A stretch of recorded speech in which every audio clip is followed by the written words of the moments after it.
I started Smart Learn Hub to find AI tools that save people real time. And this one just shattered my expectations. If you're drowning in video content like I was, this changes everything. It's called Screen App, and here's why it's different. I've tested dozens of AI tools across my 19 videos, and honestly, 90% are overhyped and disappoint my growing audience.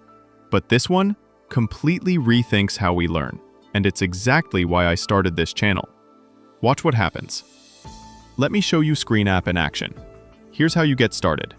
You can upload any file, import your existing recordings, or record meetings live. Watch what happens next. It transforms your recordings into summaries and accurate notes automatically.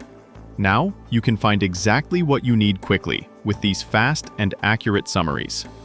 Here's where it gets powerful. You can chat to your recordings and get the answers you need fast. You'll get timestamps so you can replay that exact moment.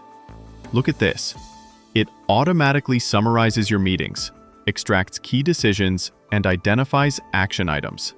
Imagine instantly accessing the information you need when you need it. But here's the game changer. You can instantly generate sleek, shareable documents from your audio and video files. You can turn your lengthy meetings, webinars, and presentations into concise, professional reports, ready to impress with just a prompt. That's just the start. Screen App can watch the video frames themselves for you or even join your meetings. Guys, this is actually insane. What you just witnessed completely changes how we handle information. This is literally the future of productivity happening right now. Alright, here's the deal. I'm sharing the link below for free because this tool is about to save you countless hours. Smash that subscribe button if you want me to find more AI tools that eliminate busy work. And if this video gets 1,000 likes, I'll do a full series testing every productivity AI tool that actually works. Comment time saver if this just gave you hours of your life back.